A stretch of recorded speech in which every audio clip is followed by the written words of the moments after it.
Many of you standing here today have been victims of yourselves while trying to cover and break stories. You have faced intimidation, threats, and even verbal and physical violence in your pursuit of truth and justice. Yet, despite these dangers, you remain undeterred in your commitment to shining light on the issues that matter, even when the odds are stacked against you.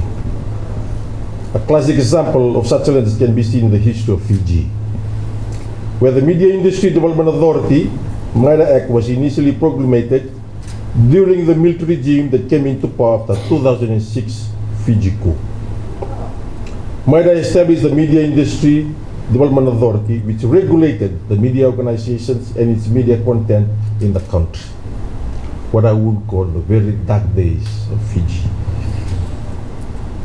The Media Authority had its functions set out in Section 8, which, amongst other things, were to ensure the media services in Fiji were maintained at a high standard in all respect. Prior to its repeal, MIDA under Section 22 mandated that any media service must not include material which is against public interest or order, is against national interest, or creates communal discord.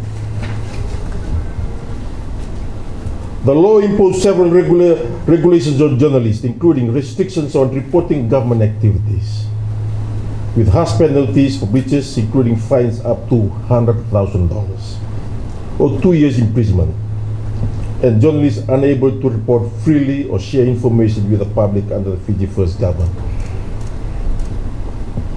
I would like to acknowledge the journalists, publishers, and the media fraternity that risk their lives in publishing news articles and coverage against national interest or public order. When the coalition government came into power, we made a promise to the people of Fiji that we will revive this act, leading to its eventual repeal. The Media Industry Act 2010 was repealed by Parliament on the April 6 of last year, through a majority vote for the motion to repeal MIDA under the Parliamentary Standing Order 51. The repeal signifies a positive step towards media freedom in Fiji, aligning with the long-standing desire of media organizations to operate without government oppression. Ladies and gentlemen, an era indebted with information, the role of media as gatekeepers of truth and accountability cannot be overstated. Accurate reporting forms the bedrock of a well-informed society. It empowers individuals to make sound decisions, holds the powerful accountable, and fosters the trust between the public and the media.